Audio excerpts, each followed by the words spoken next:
Mia Tang is playing to win. The Women's World Cup is coming to Anaheim and everyone has soccer fever, especially Mia. The US team is playing China in the finals, and Mia feels like her two identities are finally coming together. But when her PE teacher gives her a C, Mia tries to pull up her grade by scoring interviews with the championship teams.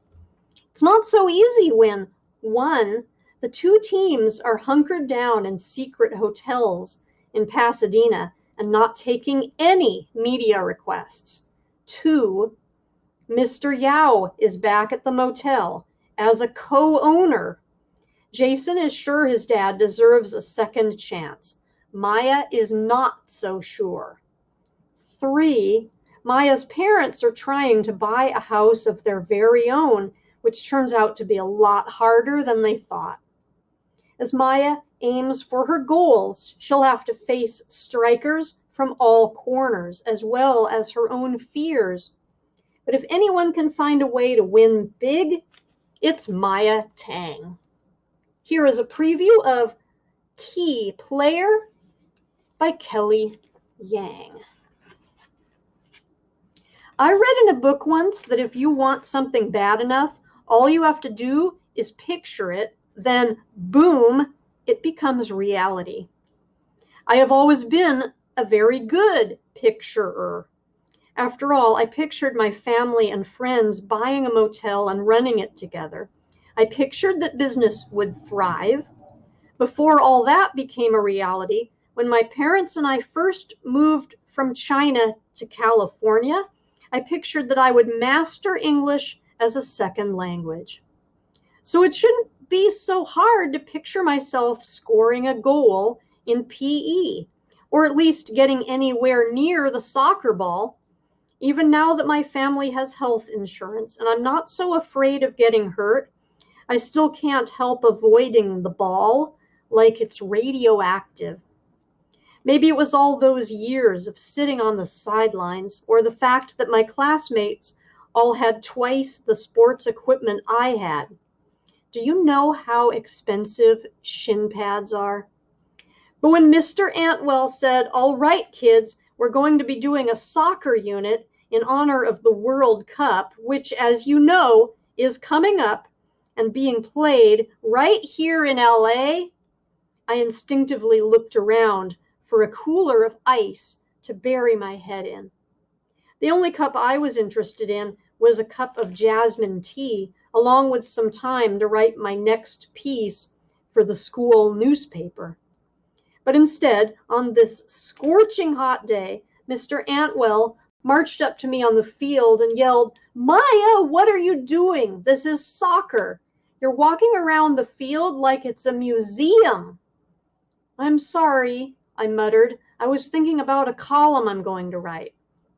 "Well, think with your feet," Mr. Antwell cried. "Come on, picture yourself as Brandy Chastain, dribbling the ball and driving it into the goal." I shook my head. How did I tell Mr. Antwell I couldn't picture myself as Brandy Chastain? First of all, she looked nothing like me. She had wispy hair the color of glistening sand, while mine was thick and jet black. Second, even if I did dribble the ball, I'd probably end up kicking it off the metal corner of the goal, have it come flying back at me, and get sent to the emergency room with a concussion. I still remembered the time my mom had to go to the hospital. It was expensive, and she had to take days off work. Even with health insurance, none of us could afford time off for a PE injury. "I need water," I told Mr. Antwell. Bethany Brett, my forever nemesis, rolled her eyes and groaned. "We'll never win with Mia on our team." "It's not all about winning," I fired back, huffing and puffing to the side of the field toward our water bottles. My friend Jason glanced over at me and raised a concerned eyebrow, silently asking, "You okay?" He'd gotten so fast I could barely see his feet, when he ran. PE was much more his thing. I nodded back. I'm fine.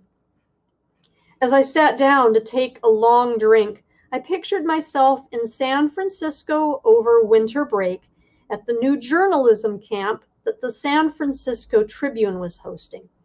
It would be so amazing. I'd actually get to write all day. But the camp was expensive and I needed a scholarship. And for that, I needed straight A's, including in PE. With a sigh, I put my water down and picked myself back up. As I walked over to join my classmates, all huddled together, kicking their feet, their bold legs darting in and out as they chased after the ball, I marveled at their bravery.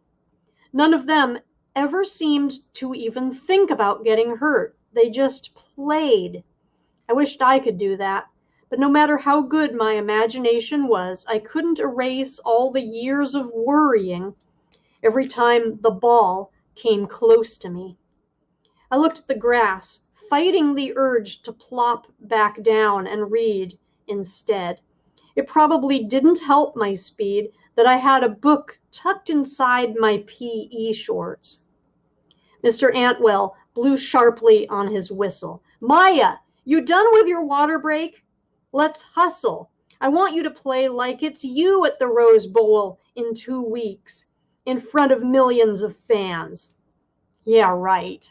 Me playing in the Rose Bowl? Selling hot dogs, maybe. Still, I tried to pick up the pace for Mr. Antwell's sake. She can't run. Look at her toothpick legs, Bethany complained. Hey, Jason cried out in my defense. My cheeks grew hot and I looked down. My legs were skinny, sure. But why'd Bethany have to say toothpick?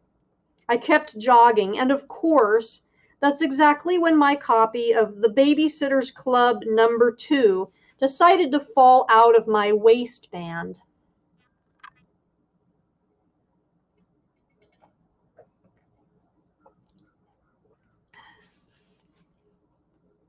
Mr. Antwell blew his whistle again, stopping the game.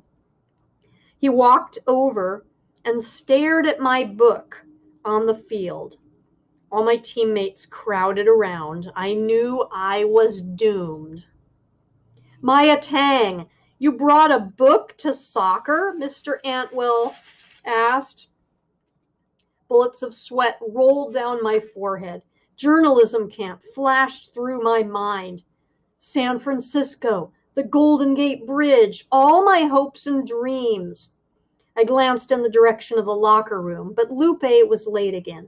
She was usually late, coming back from the high school, where she went for math, and frequently missed PE.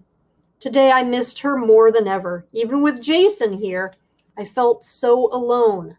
I had to say something.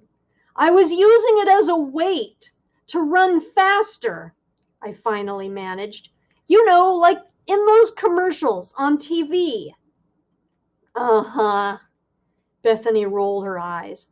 I ignored Bethany and looked up at Mr. Antwell. I swear, I wasn't going to read it. I already knows what happens in the book. That part was true. The Babysitter's Club was one of my favorite series. They couldn't release the books fast enough, and I would reread them over and over again while I waited for a new one to come out. Bethany crossed her arms.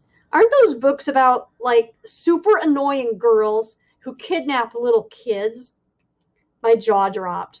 No, it's about girls who start a babysitting club to make money.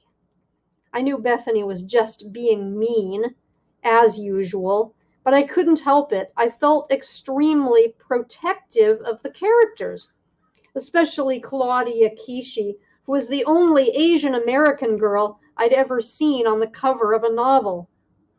Mr. Antwell just shook his head at me with supreme disappointment. As I reached for my book, Mr. Antwell blew his whistle again. Leave it, he ordered.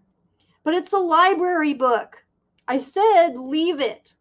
So I jogged away, staring back longingly at the book on the grass, at the piece of myself that just didn't fit, no matter how hard I tried on the field. And this has been a preview of Key Player.